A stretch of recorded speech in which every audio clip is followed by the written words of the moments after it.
ในท้ายที่ผ่านมานี้คณะกรรมการปกครองตาแสงบัวแวงคำเมืองปากสันแขวงบุรีคำไซได้นำพาพ่อแม่ประชาชนบ้านบัวแวงคำสร้างขบวนการออกแห่งงานอนามัยรวมตามทางบอนที่เป็นคุมแต่ทางบ้านบัวแวงคำออกไปหาบ้านสีสะอาดใส่ทางเลขที่13ไตของเมืองปากสันซึ่งนำพาโดยทานบุญเลิศรัฐพรประธานคณะกรรมการปกครองตาแสงบัวแวงคำให้เกียรติเข้าร่วมในพิธีมีทาน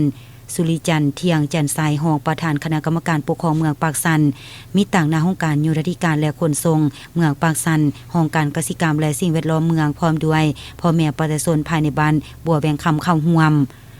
จุดประสงค์ในการออกงานในครั้งนี้ก็เพื่อเป็นการสร้างขบวนการไว้คำนับภาพตอนวันสำคัญต่างๆของศาสตร์ของภาคพร้อมกันนี้ก็ยังเป็นการเต้ารวมความสามัคคีของพ่อแม่ประชาชนบ้านบัวแวงคำให้เป็นจิตหนึ่งใจเดียวกันในการปกปักรักษาและสร้างสาพัฒนาบ้านเกิดเมืองนอนของตนให้มีความรุ่งเรืองเจริญก้าวหน้า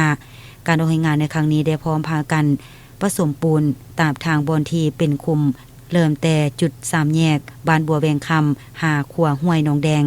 เสิงผ่านมาเห็นว่าเส้นทางดังกล่าวแม้นเป็นคุมอยู่บางบอนเฮ็ดให้การสัญจรไปมาพบกับความยุ่งยากอีกด้านหนึ่งก็เพื่อหลีกเลี่ยงจากการเกิดอุบัติเหตุของผู้ขับขี่ในการสัญจรไปมาสนันทางคณะกรรมการปกครองตาแสงบัวแวงคำได้สมทบกับพ่อแม่ประชาชนบ้านบัวแวงคำ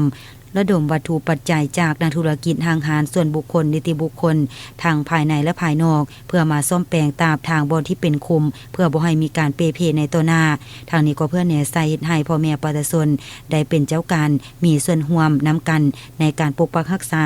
ถนนหนทางในการสัญจรไปมาหาสู่กันระหว่างบ้านต่อบ้านให้มีความสะดวกสบายยิ่งขึ้น